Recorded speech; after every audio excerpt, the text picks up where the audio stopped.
I'm here today with Professor Alex Mitchell talking about depression and the various strategies that there are out there to help people going through this journey themselves. How would I know, for example, if I was clinically depressed? That is a good point. Clinical depression does merge in with various degrees of emotional upset and distress in the general population.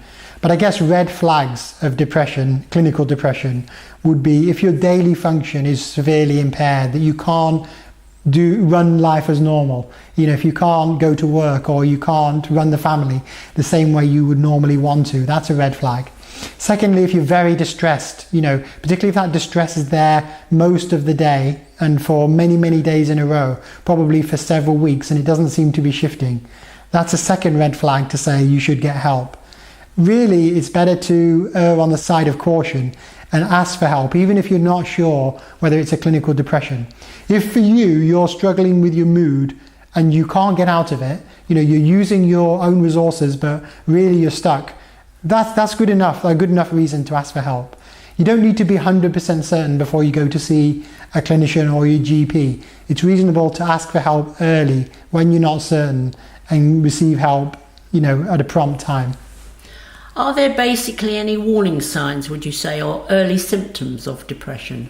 Okay, well then certain symptoms do seem to occur early out of all the symptoms that could occur.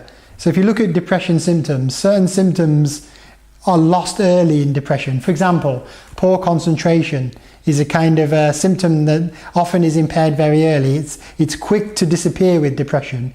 In other words, it really gets impaired when depression is mild to moderate.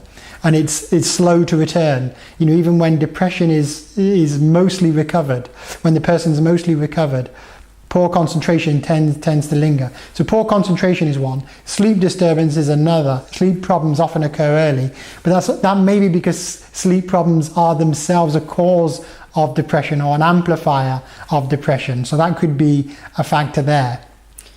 Do you normally find that depression is linked to a life event? In most cases, depression is triggered by a stress, a loss, a medical condition, something that's happened to that person. But it is true, depression isn't always triggered by an external cause. And sometimes we can't identify a trigger. Even when, as a clinician, we try and ask the person, has there been something that's happened recently that's made life difficult for you? Sometimes the person can't identify it. Asking around in the family might give further information to things that were building up prior to the depression coming along. But it is true, depression can occur without a clear precipitant in some people, perhaps more so when there have been multiple episodes of depression in the past. Would you basically say that after a cancer journey, that depression was to be expected? Well, this is the old thing of whether depression is just an expected reaction to an adverse life event or medical condition. And people say, well, if I had cancer, wouldn't I be depressed too? Well, that's perhaps true, but the key thing in depression is whether you are struggling to a degree where you should be accessing help for that condition, or whether help is available in your area such that asking for help is appropriate. In other words, just because it's expected or explained is not really the point. Even if we understand the cause of a condition, it doesn't mean to say that condition is invalid. So for example, if somebody has a road traffic accident and then has poor mobility, you would say, well, I would have problems walking if I'd had the road traffic accident. We wouldn't withhold rehabilitation from that person just because their situation was understandable, would we? So the question isn't really, is it explainable or understandable? It's more, can we help that person with their situation?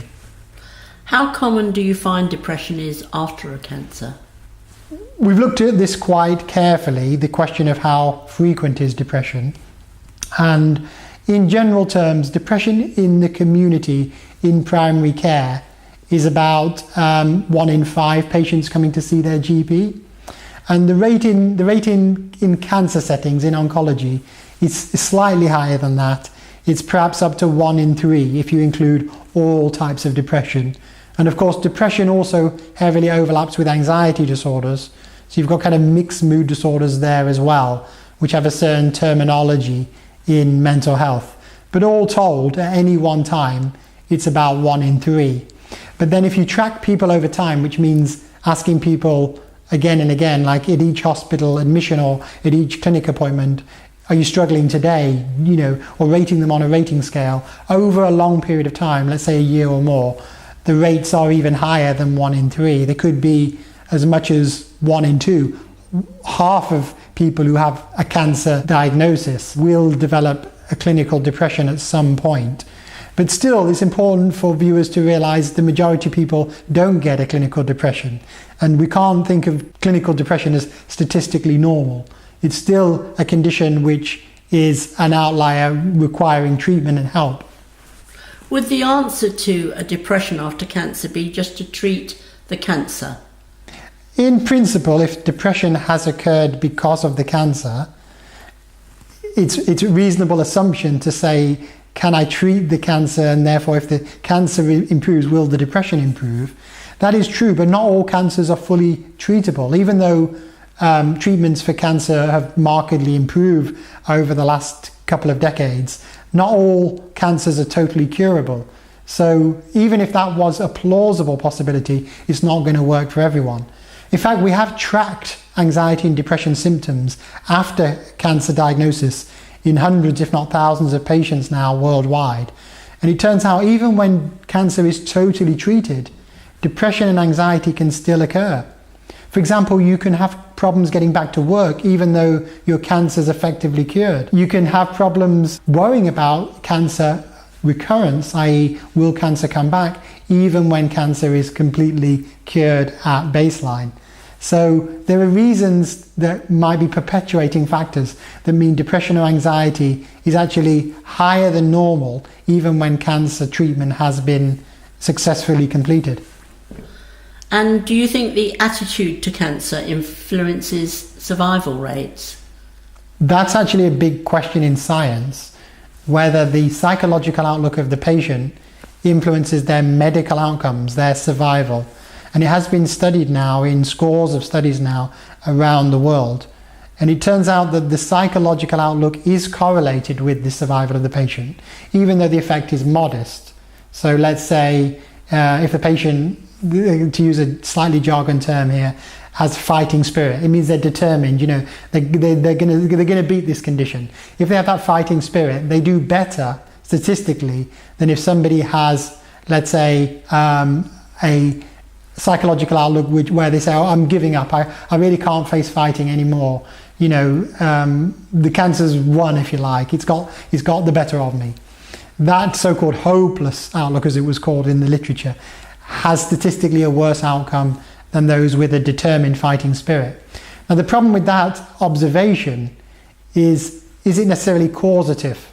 So for example, if certain patients' cancers were doing better, would they pick up on subtle cues from their oncologist, from their clinical nurse specialist, and they would know they're probably doing slightly better than other patients, and therefore wouldn't they be more likely to be more determined to beat it because they could tell other people were more determined around them? So there could be a confounded relationship behind that story. And the reason that's important is in the past, when that observation first came to light, people said, well, we must make all cancer patients very positive then. We must force them to be positive about their situation, because if we don't, their survival will be worse. And it is misunderstanding the situation slightly.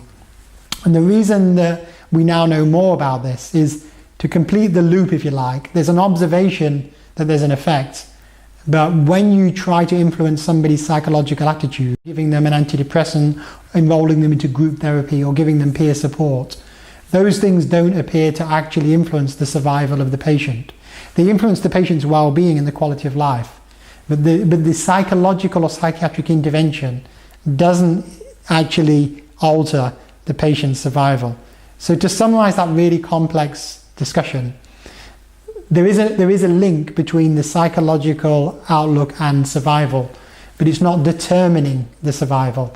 It's probably a confounded relationship, or one that we can't alter at this time. So are you saying that treatment does improve longevity? Well, I'm saying that psychological and psychiatric treatment doesn't per se influence cancer survival. It does not influence longevity itself. Should a patient be worried about being prescribed with an antidepressant? There are fears and worries about taking psychiatric drugs, and those fears are justified. We must take some time to discuss those worries with patients before expecting patients to just stay on a long-term course of medication. Because if we just superficially give patients medication in the clinic without discussing their worries, patients will often discontinue. We've known that for quite a few decades now, that adherence rates are very low if we don't go through patients' worries. And of course, classic worries are, will the drug work for me? Am I going to get side effects? Is it going to work in the long term? Am I going to get addicted to the drug? So regarding is it going to work, antidepressants do actually work for most people. If you look at how many people respond to their first tablet that they take, it's about 2/3 respond very, very well and essentially become well on their first prescribed antidepressant. And 80 to 90% will eventually recover on one or more antidepressants that are, working in collaboration with their clinician. Regarding the question of side effects, this is something we do have to be more honest about, I think, with patients. Side effects are a significant problem, and there are some side effects that we don't talk much about, but are surprisingly common with common antidepressants like the SSRIs, fluoxetine, sertraline, citalopram, escitalopram, those kind of drugs. I'm talking there about sexual side effects, for example, lack of libido, anorgasmia. That's a very common side effects we don't discuss enough with patients. But everyday side effects include headaches, acclimatization effects, stomach upset, nausea, that kind of thing.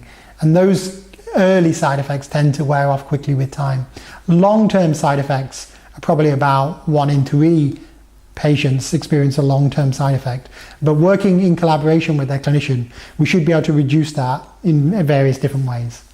Regarding how long should you be on an antidepressant, that's a tricky one. There are various guidelines produced by most national organisations on this.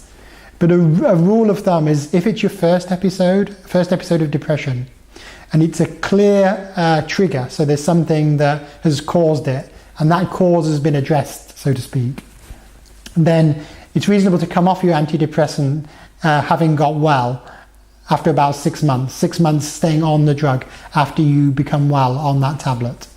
But if it's a very complicated depression, or you've had multiple episodes in the past, many people would recommend staying on the drug for 2 years once you're well. So that's quite a long time. That's the maintenance phase of antidepressant treatment. Those are ballpark figures. Those should be discussed with your clinician.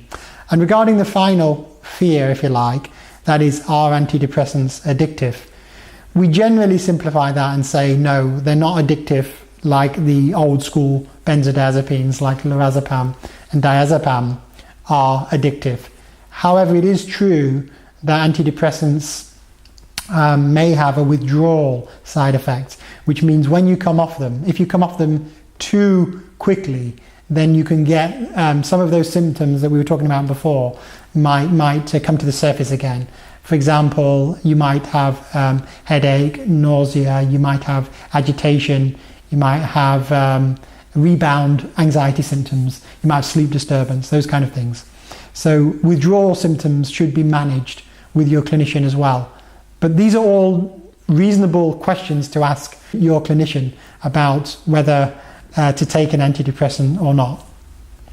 And how long is normal to stay on an antidepressant, worrying about them being addictive? Is there a period of time that someone should look at staying on an antidepressant? Just roughly as a rule of thumb, once you've got well, if your episode is very simple and hasn't been caused by a factor that can't be addressed, in other words, the underlying cause has been addressed, once you're well, a ballpark figure is to stay on the antidepressant for 6 months. If things are more complicated, you've had multiple episodes of depression, the depression itself was very severe, then roughly 2 years on the antidepressants once you're well is the advised period. But that advice can be tailored to the individual. So you should have a discussion with your clinician about that. Would you advise someone to try online resources for their depression? Well, of course, this is an up-and-coming area, and in the last few years, we've had to get to know some online resources pretty well to be able to judge them by a fair, evidence-based standard. So I would actually say yes, patients can try various online resources, but they should ideally have a discussion with their clinician about which ones are recommended, because some of these online resources have been extensively trialed and proven to be of great benefit, but some are just put out there and not tested, so we don't really know whether they have strengths or weaknesses. So it's a little bit of a minefield right now. There are a lot of apps coming out for the phone, for example, particularly in anxiety management. But yes, I'm not against online self-help resources. In fact, they're a good supplement, an augmentation to classical medical care in the clinic. So, going to see your psychologist, psychiatrist or counsellor in the GP surgery or outpatient clinic, that is somewhat outdated in the sense that it relies on the patient coming into hospital every time, whereas most of the patient's time unwell is spent at home, isn't it? So doing things more at home that can benefit you is something I am in favour of, yes. When someone is suffering from a depression, what is the normal length of time to say, when should I try and go back to work? Okay, that's a good question, and one that's very tricky because it's subject to individual circumstances. But I will say, if the person themselves got a lot out of work and their employer is supportive, then going back to work can actually be very therapeutic, because it provides that role, it provides a routine, and it is a reminder to the patient that their life's not dominated by their illness. They're able to regain their previous function. So in many patients who were previously working successfully, going back to work is the ideal. We should help patients get back to work. In terms of the timeline, I would say that's very individual. Clearly, you should only go back to work when depression is substantially resolved and you feel strong enough to go back to work. But there can be exceptions to that, whereby work is not supportive, or the person had problems at work, or there has to be some negotiation regarding their working circumstances. In that case, rushing back to work isn't necessarily the answer. And sometimes taking another temporary role outside of work as a stepping stone to go back into work is actually what's required. And what would you say are the most common early signs of depression? Early signs of depression are generally stress and irritability in general. Somatic physical symptoms, those include sleep disturbance, changes in appetite, or loss of energy is a good early warning sign. One I mentioned before was poor concentration, difficulty fulfilling hard or difficult roles. When we think of daily impairment as a result of depression, it actually goes on a continuum. So at the beginning, the person struggles with difficult roles that everyone struggles with. Let's say dealing with finances, or doing administration, or doing menial jobs that they never like doing. Those are the kind of things that get put off indefinitely in the case of mild depression. But then as depression gets more severe, more core tasks tend to be impaired. So everyday activities, even things that we think of daily essentials like self-care, could be impaired when depression is really severe. So early warning signs, they fall into various domains. Another useful one is feedback from friends and colleagues.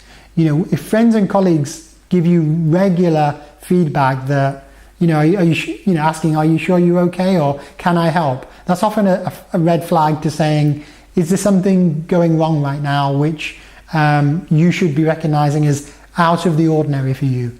Sometimes the individual doesn't recognize their own depression, but somebody else, a family member, a friend, does recognize it, and they're the ones to prompt that person to getting help. And would you say any type of exercise helps with depression? Yes, that's a big growth area in the last 10 or 15 years. Exercise activity does help depression.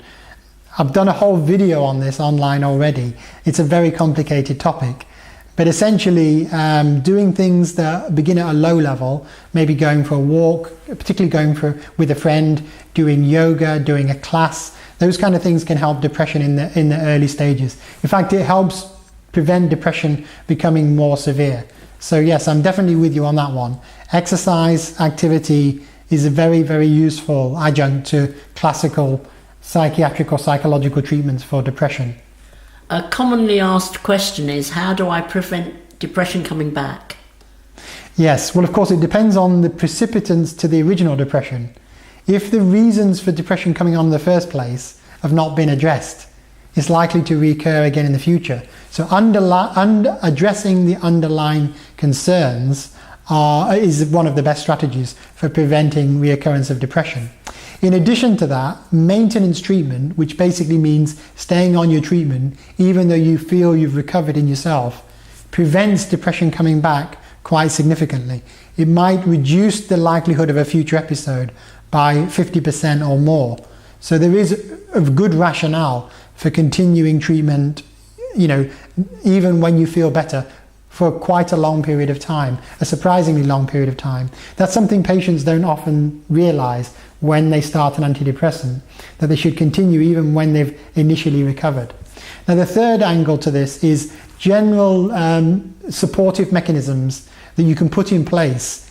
Maybe they weren't there before, but things that you can do, protective factors that will prevent depression coming on in the future. For example, improving your social network or social support. Looking at your lifestyle and daily routine, how healthy was your work-life balance, for example? And then looking at triggers in your life, are there certain stresses that occur either predictably or unpredictably that you can help? And then maybe doing some therapeutic techniques, maybe psychological treatments that actually are proven to prevent depression in the future. So often the psychological treatments for depression, for example, cognitive behavioral therapy, but there are various therapeutic areas that may help. These psychological strategies for depression often can have a long-term effect on relapse prevention, even when the treatment's not being given. That effect might be more powerful than an antidepressant drug. So if both treatments were given side by side and then withdrawn, one might be more influential in preventing depression in the future. Do you see what I mean? And it might be the psychological ones because certain techniques are learnt by the person and stay with them for a long period of time. Also, self-help techniques in general can be very powerful and something we need to help patients with more. Certainly in our centre, we give patients self-help materials that will help them with their depression or anxiety, things that they can take away and practice at home from time to time. And how is depression and appetite linked, do you think? Okay, well, it's a complicated area, but generally more severe the depression, the more appetite is suppressed. However, in some patients, it is true that there is a reversal of these normal biological drives. These are sometimes called atypical depressions, and appetite can be enhanced. The patient has carbohydrate craving, for example, and then has a lot of guilt about eating unhealthily at the time. Of course, in general, weight tends to reduce in depression, although it is influenced by the underlying condition, and we've looked at this in medical settings quite a lot.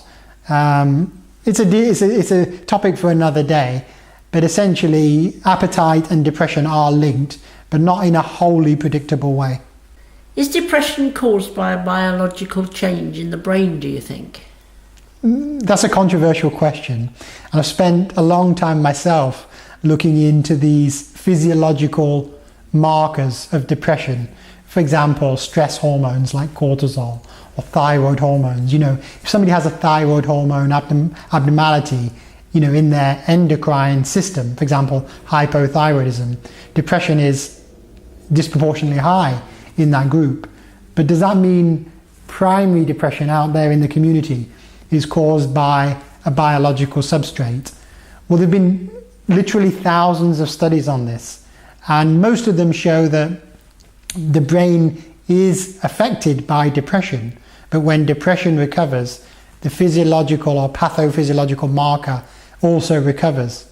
So what we're kind of looking for, the golden ticket, if you like, is that if somebody maybe was vulnerable to depression and they had an abnormal marker, that would indicate that depression is going to come on, later.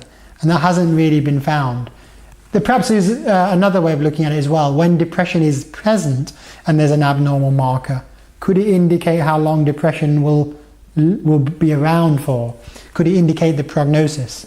That actually has been shown with a few markers, but for particularly abnormal stress hormones, if they're abnormal during the episode, then it is possible that the depression would either be abnormally prolonged, or if the patient's recently recovered, but the biological marker, the stress hormone, is still abnormal, it's a red flag for relapse. So it is true that there are some suggestions or hints that there are brain changes, physiological changes with depression, but it's still something that has not been pinned down. So I wouldn't like to say the brain is abnormal in depressed patients and that's why they get depressed. I wouldn't look at it that way. And do you feel that depression and anxiety are often linked? Oh, definitely. There's pretty much a 50% overlap between the two. So just very simplistically, if somebody's depressed, there's a 50% or more chance they like to have a clinical anxiety as well. And if they're anxious, there's almost a 50% chance, slightly less, that they'll have a clinical depression. So yes, the two are definitely linked. And it's interesting to ask whether they need slightly different treatments or similar treatments. The treatments, of course, overlap as well. Are there any blood tests that can be taken to diagnose a depression? Right now, there isn't a blood test to diagnose depression. There isn't a scan. There isn't a brain scan. There are subtle markers of the body being under stress when depression is there. So, for example, in depressed patients, their stress hormones are subtly abnormal. For example, certain hormones are higher at night than they would otherwise be, or the balance, the ebbs and flows of certain hormones are slightly dysregulated over time. These things are very, very subtle, but these are all markers of the body being under stress. It doesn't mean to say they're permanent abnormalities that won't go back to normal. So there's no blood test to diagnose depression right now. And which non-medication type strategies do help with depression? Okay, well, a variety of non-medication strategies help. In fact, it's not compulsory to have a medication, an antidepressant. It's quite reasonable for patients to say, I really don't fancy having an antidepressant. Could I have a non-antidepressant in terms of drug strategy?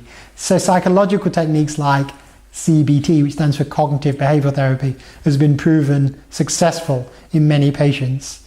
Interpersonal therapy, other forms of supportive counselling, even relatively humble types of psychological support. Just knowing somebody's on your side can help quite a significant degree. So a variety of forms of psychological help will assist the patient in getting well from their depression.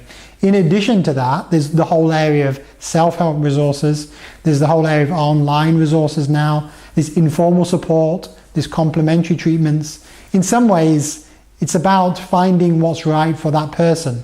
So that person may feel, that I think I need extra support from a counselling model, and I'm happy to come to the clinic for that, but I don't want an antidepressant. That's a reasonable request, and I think services have to live up to those requests rather than putting everyone in the same box in terms of treatment options. Would you say it's advisable to self-medicate, get things from over a counter? I think most clinicians would be nervous about this area, and we generally advise it's not the best strategy to be trying to treat your own depression wholly.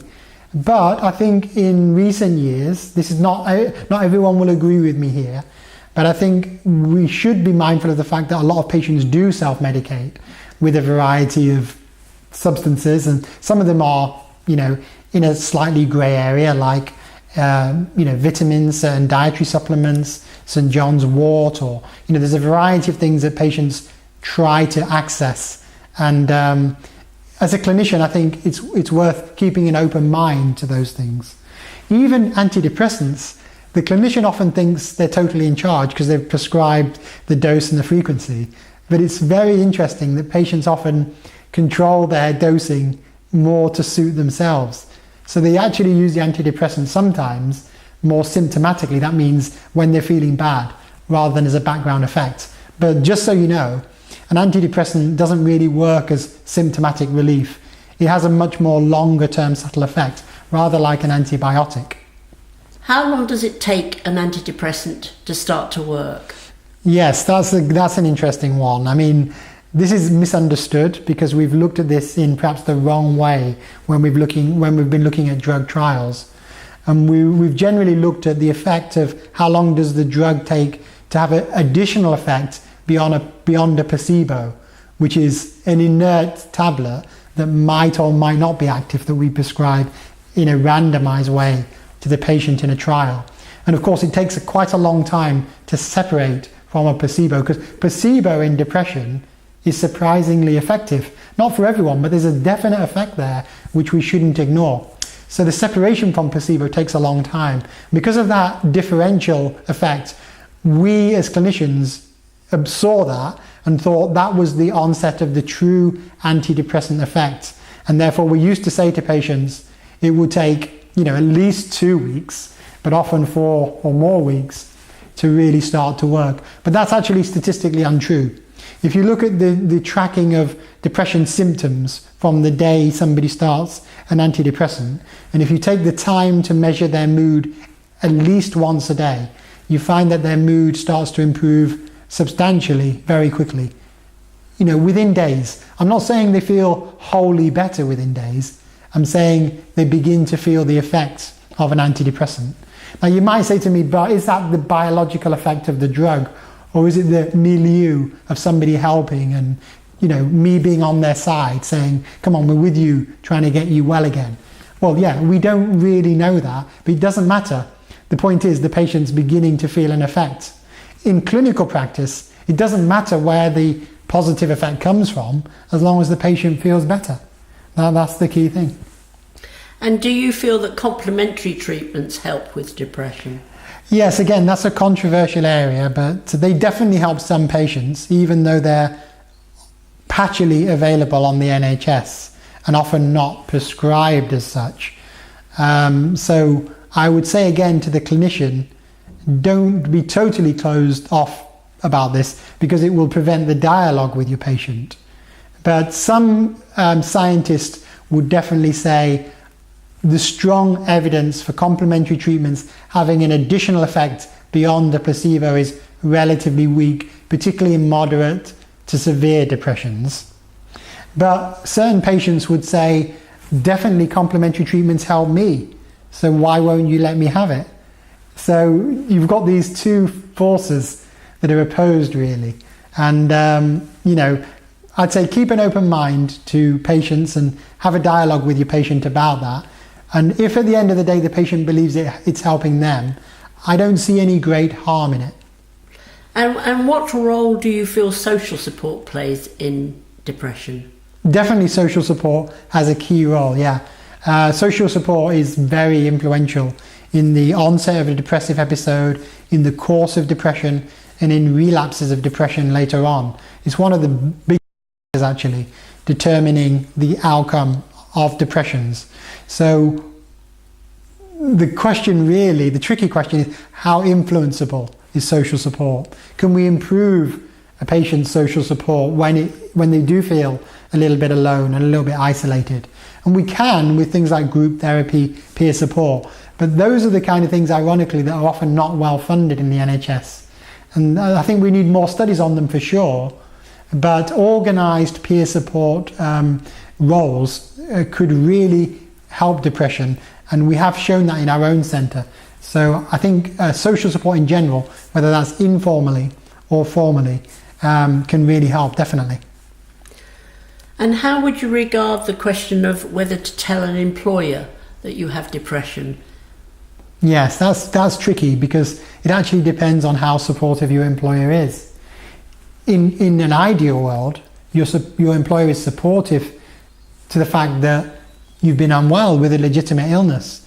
They don't amplify or exacerbate the stigma associated with that condition.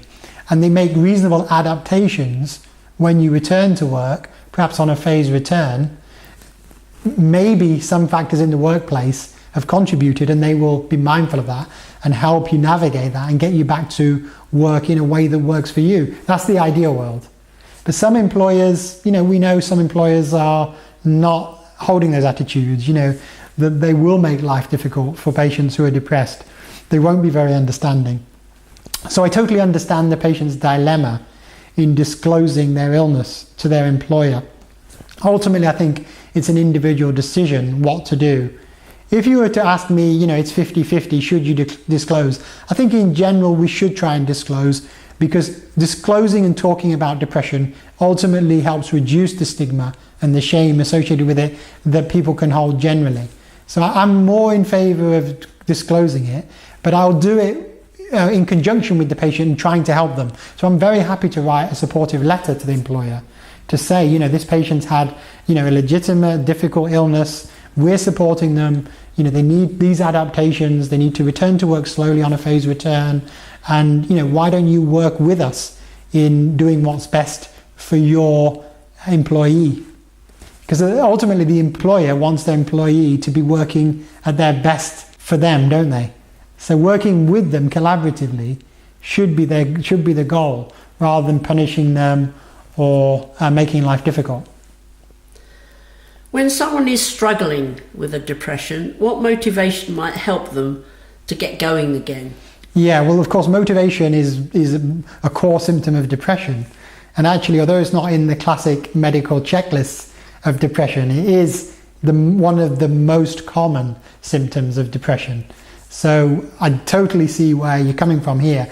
Getting going again when you're beginning to improve or you want to improve is a big struggle, and it's often it's something that patients will say to me, you're recommending exercise or you're recommending joining a group, but I can't face it right now. Now, I haven't got an easy answer to this, but using other people as a source of help, like a friend, or if there aren't family members or friends, we can give an attached clinician to that patient or a support worker to get that person up and going again. In other words, having somebody come to you and saying, come on, let's go out today. It's a beautiful day, don't stay in. That's quite powerful, rather than relying on your own purely your own motivation. Secondly, setting targets can help. Setting targets, goals, and writing those targets down on a weekly basis. Today I'm going to take the dog for a walk. Something simple in the morning, something simple in the afternoon. Setting a target can be, quite powerful as well. So setting targets can be good, definitely. And also regarding motivation, keeping in mind goals, medium and longer term goals. I'm trying to get to here. I'm trying to get back to work. Therefore, break that process down into subtler steps, like maybe 3 steps or 4 steps to get back to work. What would step 1 be? Well, maybe step 1 is just getting up and out of bed at a certain time in the morning regularly. So set yourself that target for a week. Once you've achieved that, maybe target 2 is going out of the house, twice a day. That could be target 2. So set yourself these stepping stone targets and see if you can adhere to them. But yeah, I know where you're coming from regarding the low motivation. It can be a big problem in depression. At what stage of depression should you seek help? Well, for any serious depression, you should seek help as soon as possible. I can't think of a situation where delaying seeking help is that good an idea. It is true that certain depressions, often the milder depressions, resolve spontaneously, but it's very hard for the person to predict that. So I personally think err on the side of caution and ask for help early. I don't see any major problem with that. Do I stand a better chance of getting over my depression if I go to a qualified clinician straight away? That's a very good question. So compared to seeing someone, a friend or somebody unqualified, an unqualified counsellor maybe, I would say yes. And the reason I can be a little bit more than speculative about this is don't forget that all those trials of psychological therapies and drugs have been done in official environments, by clinicians or by expert researchers in that area. So I'd include all those staff who've done those trials, literally thousands of antidepressant strategy trials over the years, as a legitimate source that you're referring to there. So I would say what you're really asking here is, should I go to something that's official and evidence-based? And my answer is yes, that's the gold standard. Now, if you did want to go to somebody who is, let's say, unofficial, but that could be a friend. I'm not totally against that. We can get lots of help from informal contacts. But I would say either do it in combination with your clinician or official source, or at least keep an open mind to clinical services helping you. As you might know, a lot of patients don't like to ask for help even when they have symptoms. We've studied this quite extensively in our group, and we found only 40% were willing to accept help when it was offered to them by a clinician. So most patients have some degree of anxiety about accepting help from clinical services, and that's something clinical services need to do a better job about breaking down.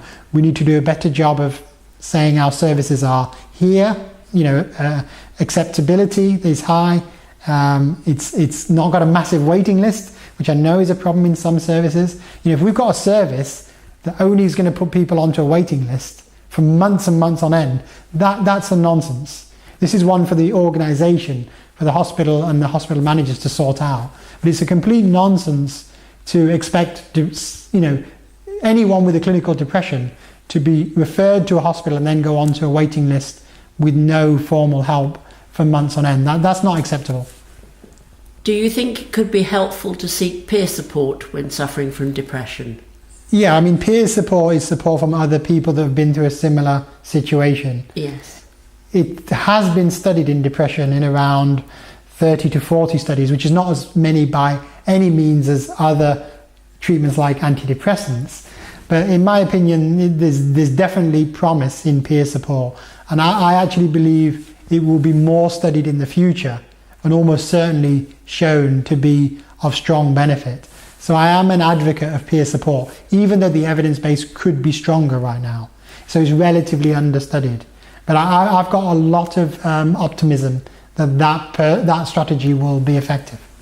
And basically the last question is, what would you say to someone who thinks they might be suffering from depression? What advice would you give them at the earlier stages? I would say, first of all, ask for help early. I would say don't be scared of going to see your clinician. I would say that you will almost certainly get a positive reception from a GP, psychologist, social worker, allied health professional, or psychiatrist. I would say that the chance of your depression being treated successfully and you getting well is extremely high. It's above 95%. 95% will recover from their depressive episode, within a reasonable time frame, and that at least 2/3 will recover with their first prescribed treatment. I would say keep an open mind to antidepressants, but don't feel that that's the only option. And I would say try and work with your clinician in a collaborative dialogue. So for example, if they suggest something that you don't want, don't feel you have to go along with that. Tell them I'm nervous about that, or I'll give it a try and then feed back to them. And don't give up. Don't give up with your clinician, but don't give up fighting your depression, because depression is a fully treatable condition. And like I said, it's almost guaranteed you'll get well from that depression if you work with your clinician in doing that. And ultimately, even if something went wrong with that relationship with that first clinician, you can always see a second clinician or a second opinion. That isn't out of the question these days. So there's nearly always an avenue that hasn't been explored. So I would say you're at the beginning of a potentially difficult struggle, but you will get well. And don't think you're stuck in this situation forever. It's very tempting when you're depressed and you've got those awkward symptoms of depression that seems to dominate your life, you naturally think, is this my life forever now? Am I going to be stuck like this indefinitely? You won't be. Your condition is treatable, and you need to work with your clinician in getting well. There are things you can do for yourself. Those are self-help. But working with your clinician is also your responsibility, and our responsibility too. So I will say, finally, we will work with you in getting you well. Well, thank you very much, Professor Mitchell. Basically, it seems to me that if you find you're suffering from depression, you need to seek help as early as possible, and there is plenty of help out there for you. I would agree with that. Thank you very much. My pleasure.